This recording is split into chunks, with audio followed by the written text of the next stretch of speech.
Palavra da Verdade, com Hernandes Dias Lopes.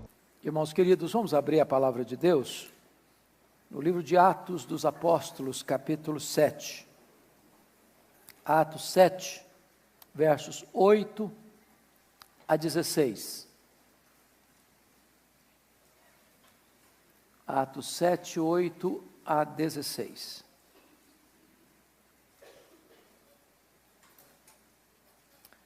Vamos começar a leitura com o verso 8, a parte B. Então está escrito: de Isaque procedeu Jacó, e deste os 12 patriarcas. Os patriarcas, invejosos de José, venderam-no para o Egito, mas Deus estava com ele. Pode repetir essa frase comigo? Mas Deus estava com ele, e livrou-o de todas as suas aflições, concedendo-lhe também graça e sabedoria perante Faraó, rei do Egito, que o constituiu governador daquela nação e de toda a casa real. Sobreveio, porém, fome em todo o Egito, e em Canaã houve grande tribulação, e nossos pais não achavam mantimentos. Mas tendo ouvido Jacó que no Egito havia trigo, enviou pela primeira vez os nossos pais. Na segunda vez, José se fez reconhecer por seus irmãos e se tornou conhecida de Faraó a família de José. Então, José mandou chamar a Jacó, seu pai, e a toda a sua parentela, isto é, 75 pessoas. Jacó desceu ao Egito e ali morreu ele e também nossos pais. E foram transportados para Siquém e postos no sepulcro que Abraão ali comprara a dinheiro aos filhos de Hamor. Até aqui. Eu gostaria então de conversar um pouco com vocês sobre o tema a vitoriosa providência de Deus na vida de um homem. A vitoriosa providência de Deus na vida de um homem. Todos nós que estamos aqui certamente cremos no Deus da providência. O que isso significa? Significa que mesmo que você não saiba, mesmo que você não veja, mesmo que você não sinta, mesmo que você agora não esteja experimentando, Deus está rigorosamente no controle da sua vida. As rédeas da sua vida não estão nas suas mãos, estão nas mãos de Deus. Quem comanda a sua vida não é o andar de baixo, é o andar de cima. Deus está trabalhando não contra você, Deus está trabalhando por você.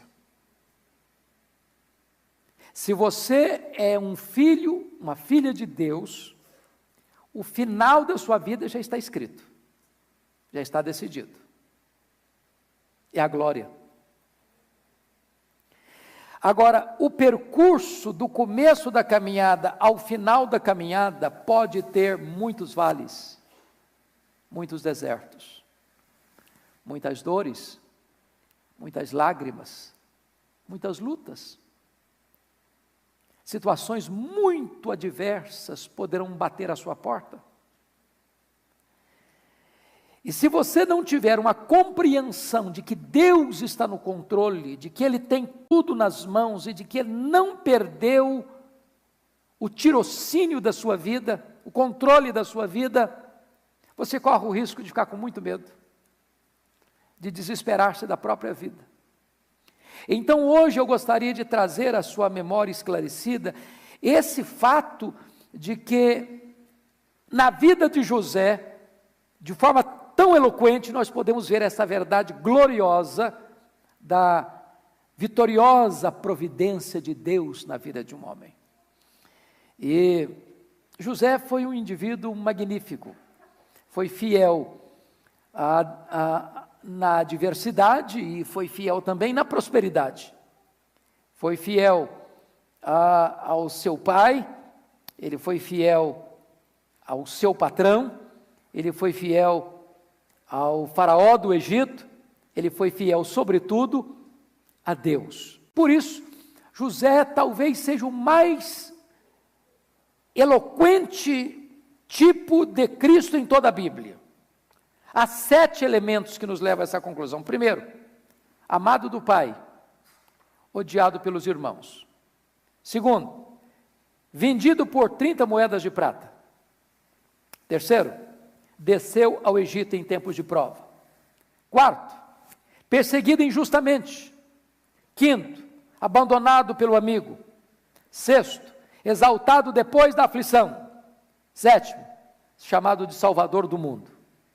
Nenhum outro personagem na Bíblia tem tantos vínculos e elos de ligação tipológicos do que José do Egito. Então, eu gostaria que nós olhássemos aqui algumas verdades nesse texto.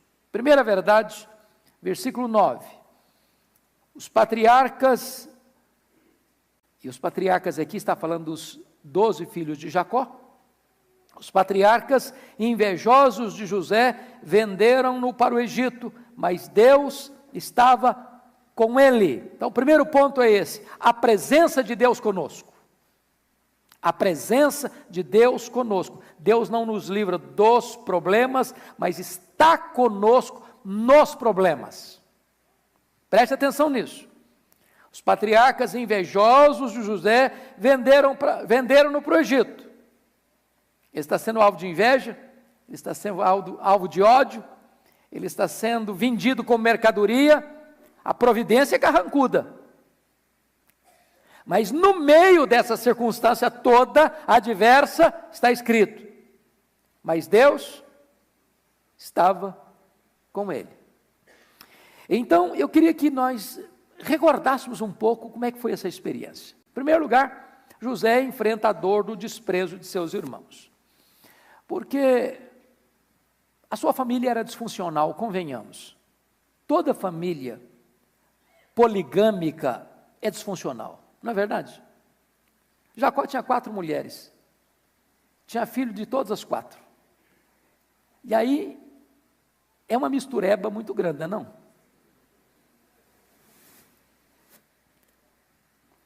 Se não bastasse isso, das 4, Jacó tinha uma que era a do coração. Essa que era do coração teve 2 filhos, José e Benjamim. Quando Benjamim morreu, a mãe morreu junto com o menino. Aliás, quando o menino Benjamim nasceu, a mãe morreu no parto. Então, José era o filho predileto dele. E Jacó, que vai se casar com 71 anos de idade, e quando volta para sua terra, quando José nasceu, tinha 91 anos de idade, também já não está assim muito bom da cabeça para criar esses meninos direito. E ele tem um erro de criação, porque diz a Bíblia que ele amava mais a José do que os outros filhos. Isso não é certo um pai fazer. Porque se ele tem outros filhos, e tinha muitos, e se cada filho tinha uma mãe diferente, de certa forma, então isso gerou nos meninos uma inveja, um ódio de José. Mas o Jacó pontuou isso, dando um presente para José, que era um ícone, que era um emblema, era o ponto de tensão, que era uma túnica colorida. E diz a Bíblia que, se não bastasse esse fato, José tem um sonho e resolve contá-lo. José sonhou que tinha os feixes, cada feixe representando um filho dos filhos de Jacó, e ele era um outro feixe. E todos os outros feixes vieram e se dobraram diante dele. Bom, ter sonho é uma coisa, contar sonho é outra coisa. Contar sonho para os seus concorrentes, pior ainda. Então, quando ele conta esse sonho, eles ficaram mais irritados com ele ainda. Passaram a odiá-lo mais ainda. Porque o sonho projetava todos os seus irmãos se curvando diante dele. Mas se não bastasse esse sonho, sonhou outra vez. Sonhou que o sol, a lua e as estrelas estavam se curvando diante dele. Era o pai e a mãe, seus irmãos. E aí passaram a odiá-lo ainda mais. Se não, vejamos aí. Agora eu preciso que você acompanhe comigo em Gênesis para a gente entender a história desse moço. Abra lá em Gênesis capítulo 37, comigo. No versículo de número 4, veja você que eles... No versículo 3 diz que Israel, Jacó, amava mais a José que a todos os seus filhos. Estava errado isso. Mas no verso 4 diz: vendo, pois, seus irmãos que o pai o amava mais do que a todos os outros, odiaram-no e já não lhe podiam falar pacificamente. Isso se chama de boicote. Boicote, né? O menino está em casa, ele chegava, todo mundo parava a conversa. José chegava, ninguém falava com ele. Puxava assunto, ninguém queria conversar com ele. Ele se sente boicotado dentro da casa dele. Mas olha comigo que não só boicote não, tinha ódio também. Versículo 4 diz que odiaram-no. Versículo 5, em virtude do sonho que ele relatou aos seus irmãos, o odiaram ainda mais. Versículo 11, diz que seus irmãos lhe tinham ciúmes. Se não bastasse isso, olha comigo no versículo de número 18, que há uma traição. De longe o viram, e antes que chegasse, conspiraram contra ele para o matar. Para o matar. E se não bastasse ainda isso tudo, vejam comigo o desdém deles no versículo 19. E diziam um ao outro: vem lá o tal sonhador. E agora você percebe que José está sofrendo as mais duras provas dentro da sua casa. Ser perseguido por um estrangeiro, por um inimigo, é uma coisa. Você ser desprezado e odiado e alvo de inveja, de ciúme, de traição, de trama de morte dentro da sua casa, aí a coisa é muito mais complicada. Que idade ele tinha? Que idade ele tinha nessa época? Olha comigo. Ele tinha 17 anos. Ele tinha 17 anos. Então, você percebe, no versículo 2, tendo José 17 anos, é um adolescente, diríamos hoje. Poderia ficar para a vida inteira traumatizado. Mas ele enfrentou mais do que isso, ele enfrentou a dor do abandono. Olha o versículo 20 a 22, quando eles tomaram a seguinte decisão: vinde, pois, agora, matemo-lo e lancemo-lo numa dessas cisternas, e diremos: o animal selvagem o comeu, e vejamos em que lhe darão seus sonhos. Seus irmãos não toleravam duas coisas: o fato de José ser amado pelo pai mais do que a eles, e o fato de José projetar, através de uma visão e de um sonho, de que ele seria maior que eles. Então, a melhor maneira que encontraram para eliminar o sonho de José foi matá-lo. Foi matá-lo. Então, você vai perceber, olha comigo lá no 42, 21, o que é que ele fez quando eles jogaram José naquela cova. O que é que eles fizeram? Olha o versículo 24, no 37, 24 diz: e tomando-o, o lançaram na cisterna vazia sem água. E o que fizeram ao jogar o José naquela cisterna vazia e sem água? O versículo 25 diz que eles então sentaram para comer pão. Tomar uma refeição. O menino foi jogado dentro de um poço. A intenção deles era matá-lo, deles, exceto de Rubem, que era o mais velho. A intenção de Rubens era devolvê-lo para o pai. E eles estão comendo. E o menino fez o que lá dentro do poço? Aqui não diz. Mas está escrito lá em Gênesis 42, 21. Vamos lá. Quando eles foram apanhados lá no Egito, pela crise de consciência, então disseram uns aos outros: na verdade somos culpados no tocante a nosso irmão, pois lhe vimos a angústia de alma quando nos rogava e não lhe acudimos, por isso nos vem essa ansiedade. Em outras palavras, quando José foi jogado dentro daquele poço, José rogava, pedia, suplicava: me tire daqui, por favor, me tire daqui, por favor, me tire daqui, não me mate, não me deixe aqui. E eles nem deram a mínima para ele. Insensibilidade emocional.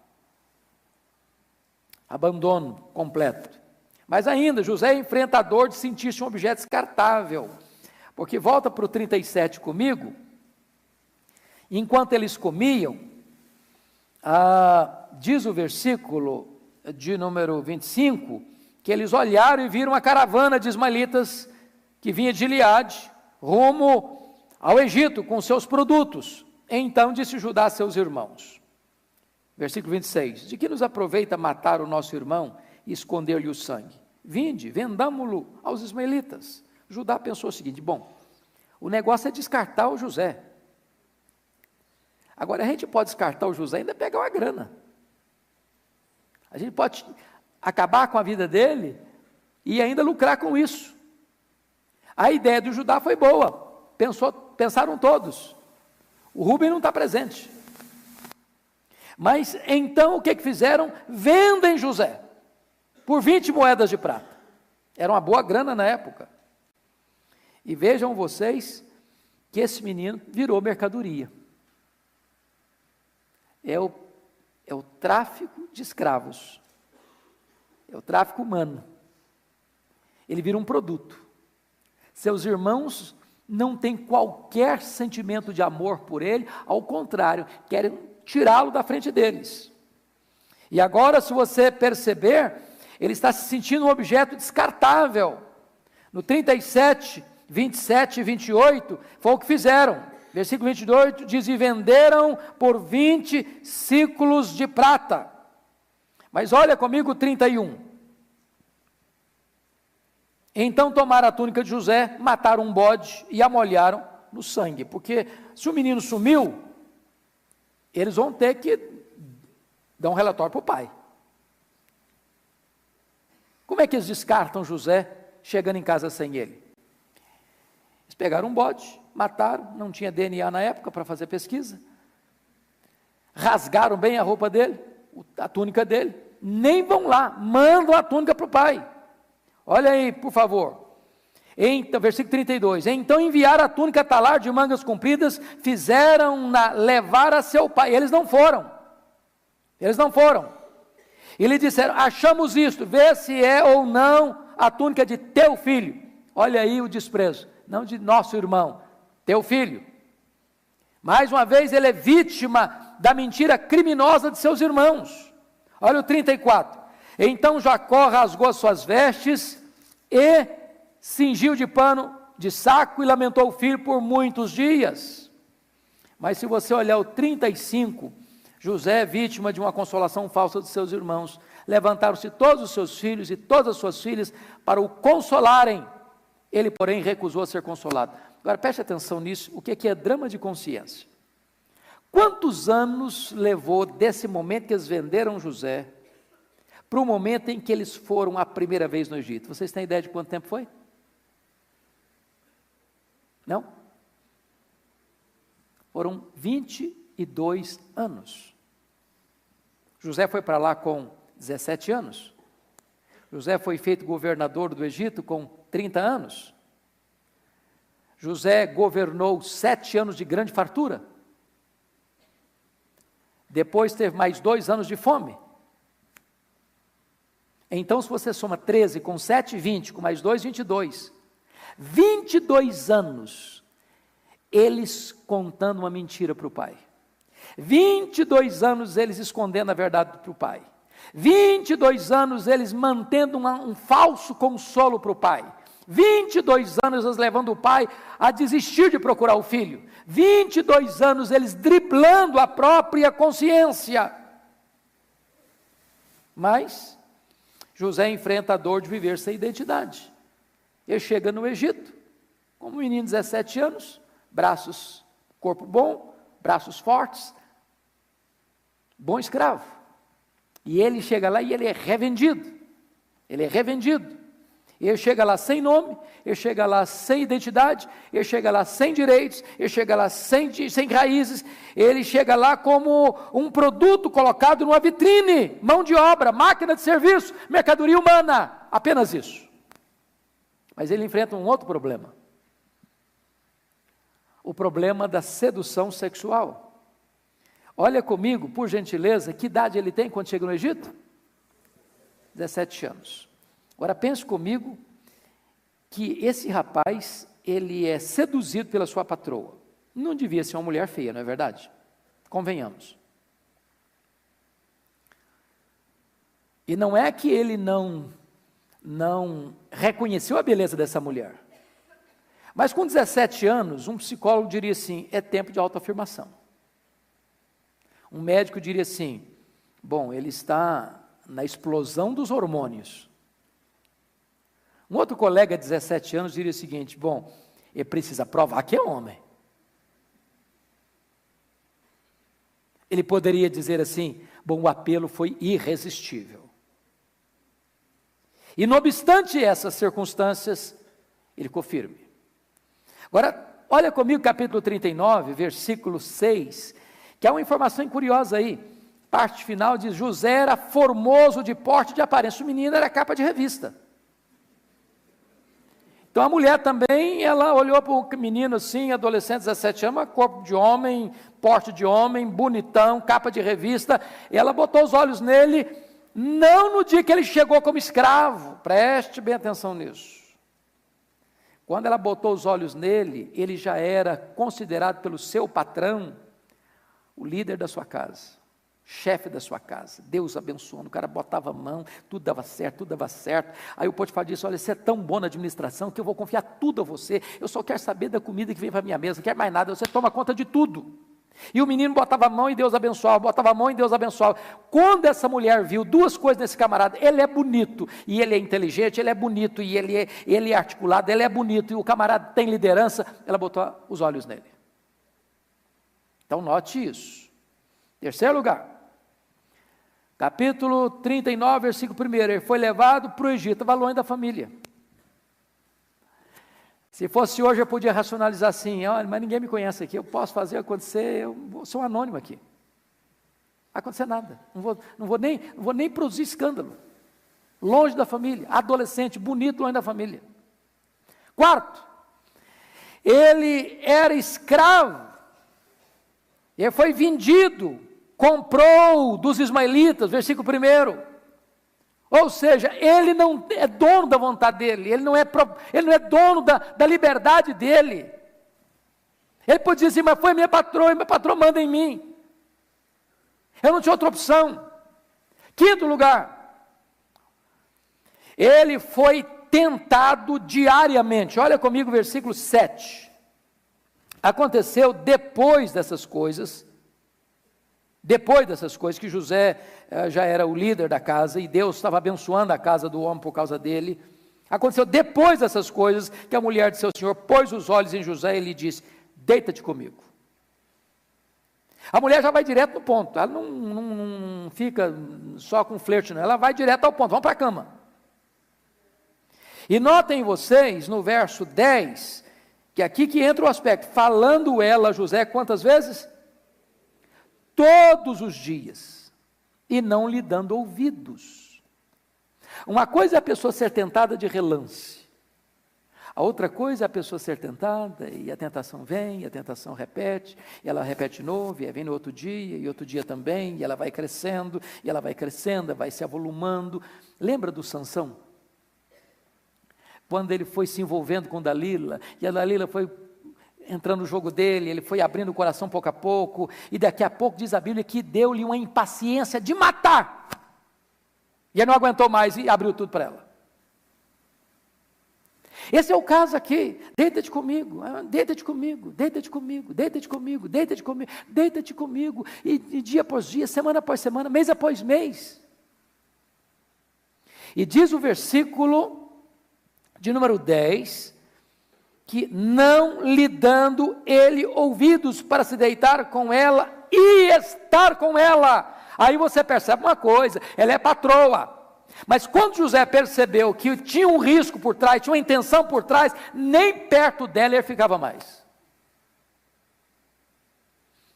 Isso é um alerta para nós, irmãos.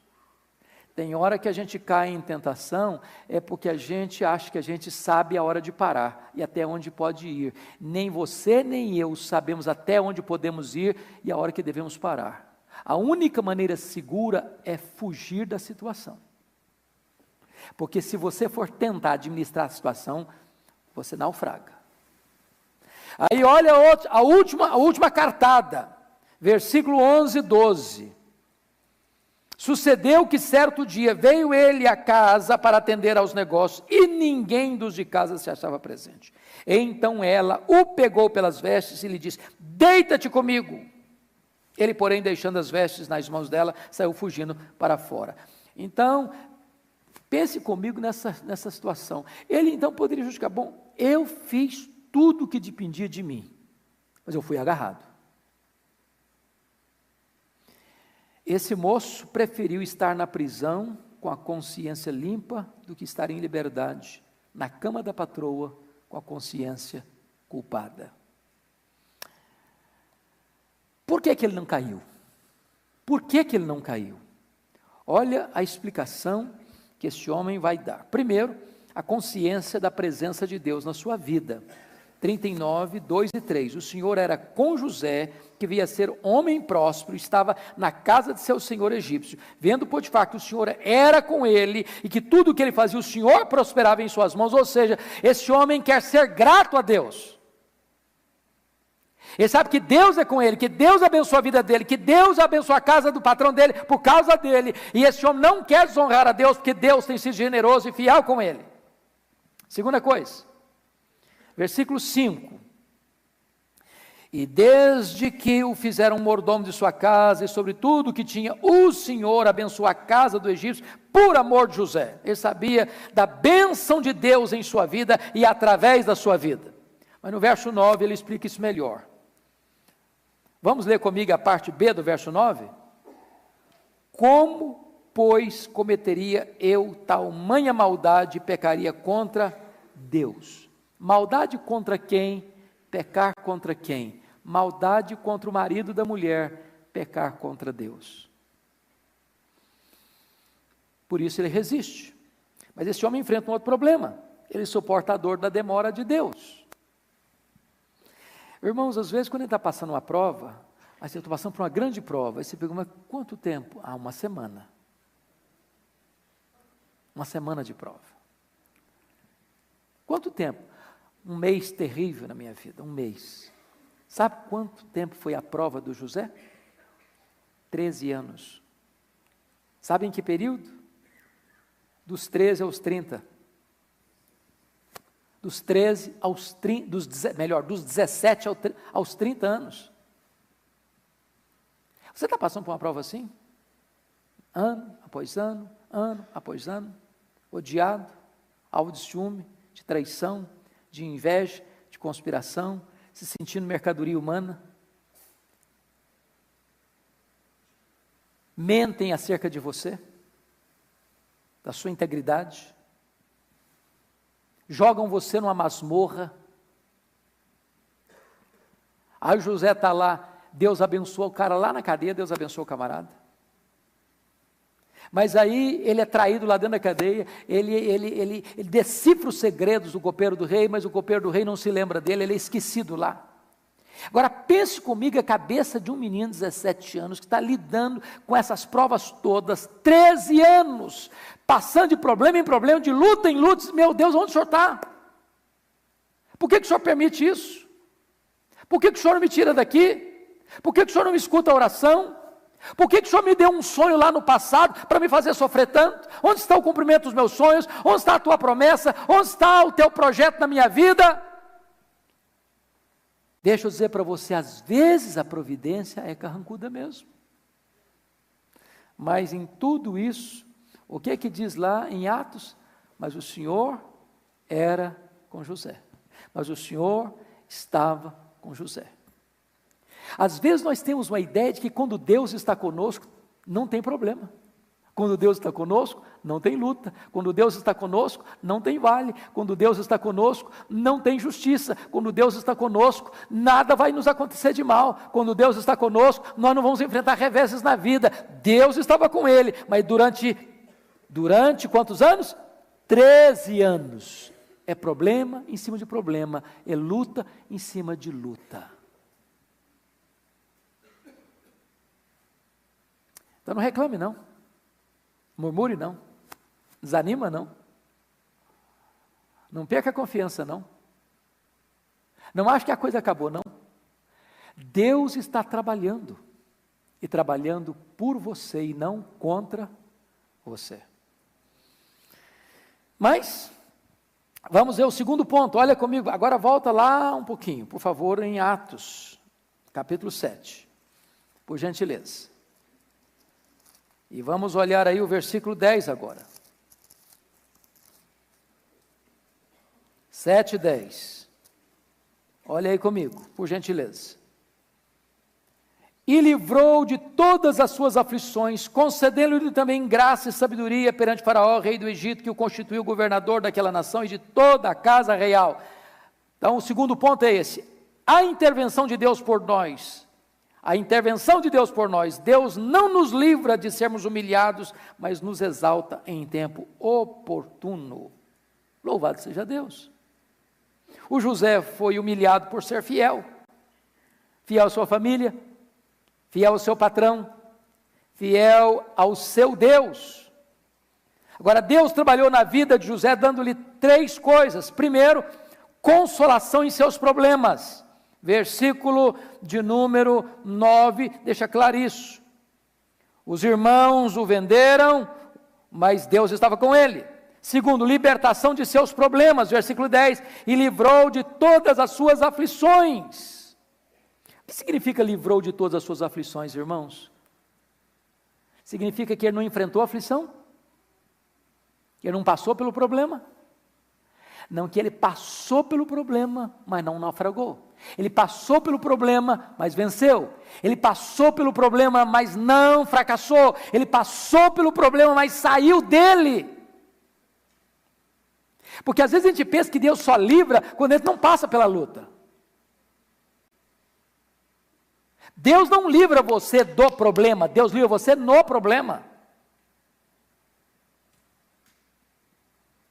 Depois, não só consolação em seus problemas, libertação de seus problemas, no verso 10, mas promoção depois de seus problemas, versículos 10 e 11. Aí Deus levanta o camarada num tempo de crise mundial para ser o salvador do mundo. Agora preste atenção nisso. Leia a Bíblia, leia a história e vocês verão isso. Sempre que Deus levanta alguém para uma grande obra, primeiro Deus leva o camarada para o deserto, para os vales mais escuros, para as provas mais duras, para os testes mais rigorosos, para tonificar bem as musculaturas da alma. Já perceberam isso? Deus não põe alguém numa posição de destaque sem antes prová-lo, e prová-lo fortemente. Fortemente. Então, o que Deus fez na vida dele? Deus livrou das aflições, olha aí no versículo 10. Segundo, o que Deus fez mais? Concedeu graça e sabedoria perante Faraó, rei do Egito, concedendo o Faraó constituiu o governador daquela nação, de toda a casa real. E agora você vai ver que Deus galardoa a José, fazendo dele um instrumento de bênção para os outros. Para os outros. Olha comigo, por favor, que quando o pai dele vai para o Egito, mais tarde, e vai fazer uma descrição de quem é José, não tem uma descrição mais bela do que esta. Abra lá em Gênesis, por favor, 49, 22. Olha a descrição que o seu pai faz de José.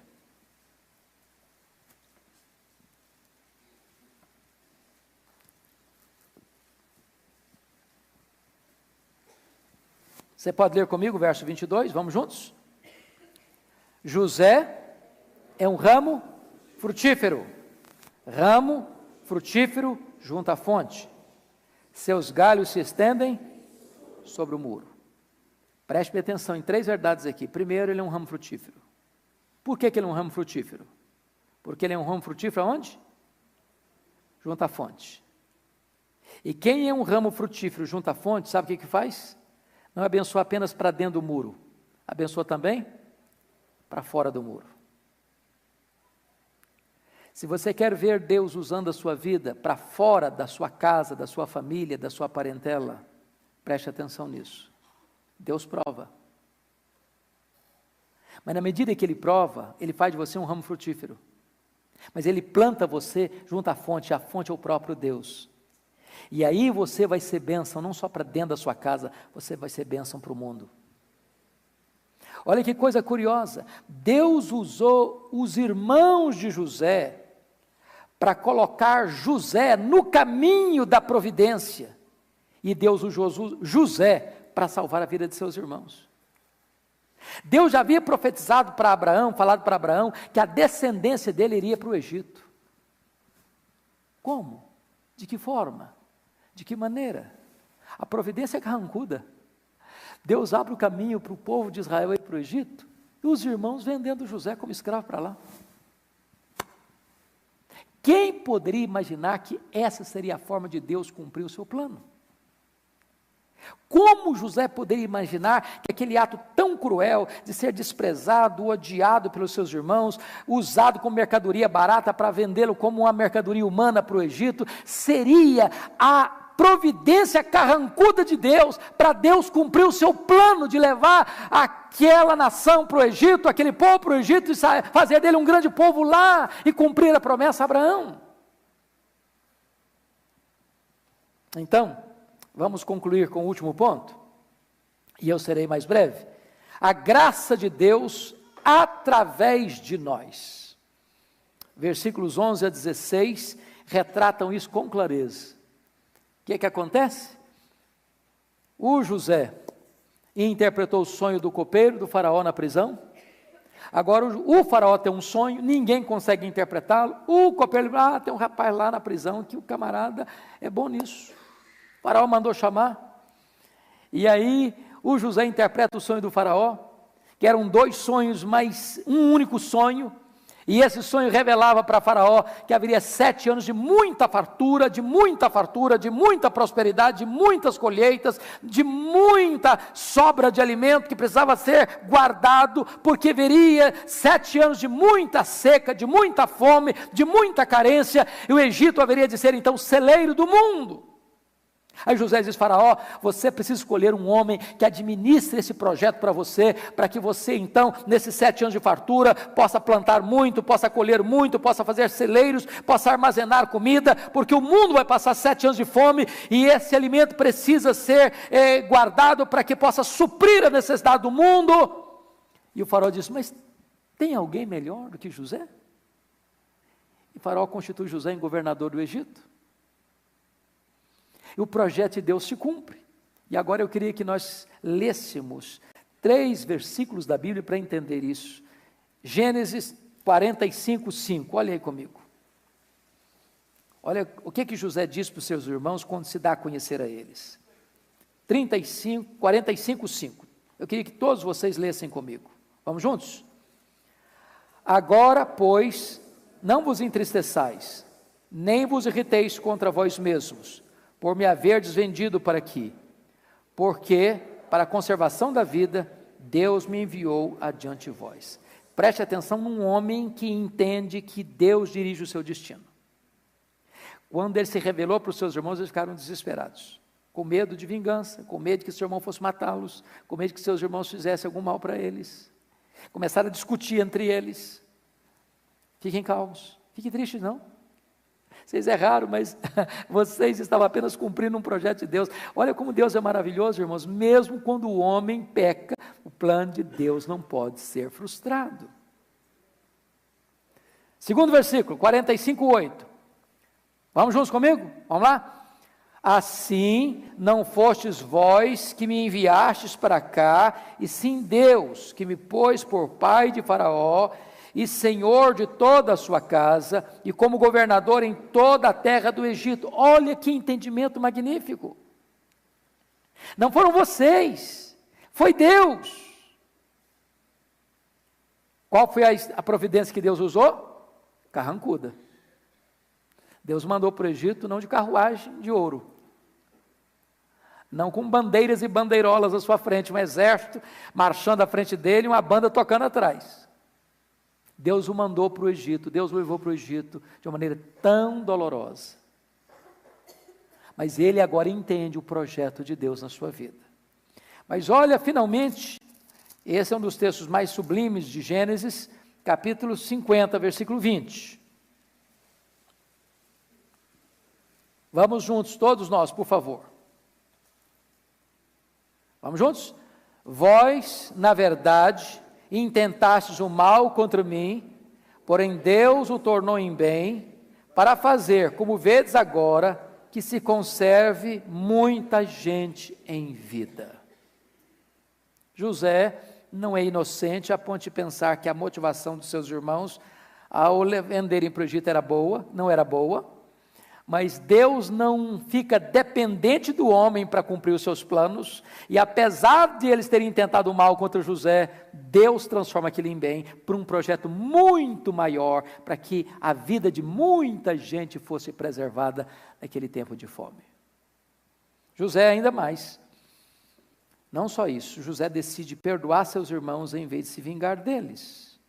E como é que José fez isso? De 3 maneiras. Primeiro, diz a Bíblia que foi antes da crise da fome que nasceram os seus 2 filhos. O primeiro filho que nasce, José põe no nome do menino de Manassés. O que é que significa Manassés? Deus me fez esquecer. Em vez de ele levantar um monumento de mágoa, de dor, de ressentimento, ele ergue um monumento vivo de perdão. De perdão. Se as pessoas intentaram mal contra você, mesmo que elas intentaram mal contra você, essas pessoas não vão frustrar o plano de Deus na sua vida. Então não cabe a você ficar com mágoa delas. Não cabe a você vingar-se delas. Não cabe a você pagar o mal com o mal. Entenda isso. Entenda isso. Mesmo que as pessoas falem mal, façam mal para você, o plano de Deus na sua vida não vai ser frustrado. E Deus não permite que você dê o troco às pessoas que falam mal, fazem mal para você. Cabe a você perdoá-las. Segunda coisa que José fez para demonstrar o seu perdão. Capítulo 45, versículo 18. Olha que coisa maravilhosa que está escrito aí. 45, 18. Tomai a vosso pai e as vossas famílias e vinde para mim, dar-vos-ei o melhor da terra do Egito, comereis a fartura da terra. Porque às vezes tem gente que diz o seguinte: não, eu perdoo você, mas agora você vai ter que ralar. E diz: eu perdoo vocês e vou dar o melhor para vocês. Isso é perdão. Não é você apenas perdoar o que foi passado, é você abençoar daqui para frente. Isso é perdão. É isso que Deus faz com você e comigo. Olha comigo aí, 45, versículo 20. O que é que está escrito? Não vos preocupeis com coisa alguma dos vossos haveres, porque o melhor de toda a terra do Egito será vosso. Agora ele faz mais do que isso. Ele sustenta seus irmãos e seu pai. 47, 11 e 12, olha aí. Então José estabeleceu a seu pai e a seus irmãos e lhes deu possessão na terra do Egito, no melhor da terra, na terra de Ramsés, como o faraó ordenara, e José sustentou de pão a seu pai, a seus irmãos e a toda a casa de seu pai, segundo o número de seus filhos. Porque uma coisa é você prometer, outra coisa é você cumprir. Lá ele prometeu, aqui ele cumpre. Finalmente, ele pagou o mal com o bem. Foi o que nós já lemos, mas eu gostaria que nós lêssemos agora o contexto antes e depois. Então, vamos fechar aqui, capítulo 50, versos 19 a 21. Olha o que Jacó, olha o que José disse para os seus irmãos. Você pode ler comigo esses 3 versos? Vamos juntos? Respondeu-lhes José: não temais, acaso estou eu em lugar de Deus? Vós, na verdade, intentastes o mal contra mim, porém Deus o tornou em bem, para fazer, como vedes agora, que se conserve muita gente em vida. Não temais, pois eu vos sustentarei a vós outros e a vossos filhos. Assim os consolou e lhes falou ao coração.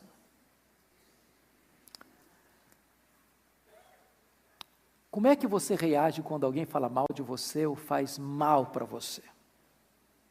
Você tem essa postura? Quem sabe a gente pudesse aí repaginar a nossa alma, não? Então, duas aplicações breves. Primeiro, entenda o caráter ondulatório da vida. Você está no vale hoje? Você está passando por uma masmorra hoje? Esse não é o último capítulo ainda da sua vida. Deus é poderoso para reverter isso. Deus é poderoso. Tem hora que você diz, não tem mais saída. Com Deus tem saída. Porque de repente, é aquele que está lá na masmorra que Deus vai levantar para ser o salvador do mundo. É aquele que está lá na masmorra que Deus vai dar uma visão do que fazer no tempo da crise. Segunda aplicação breve, veja, por favor, a providência triunfante de Deus. Os infortúnios humanos não frustram os planos perfeitos e eternos de Deus. Saiba disso, creia nisso, aproprie-se disso. A nossa vida não é a lasca de lenha jogada no mar da vida, empurrada de um lado para o outro ao sabor das circunstâncias. A nossa vida está nas mãos daquele que está sentado num alto e sublime trono e tem as rédeas da história em suas poderosas mãos. Descanse em Deus, Ele está no controle.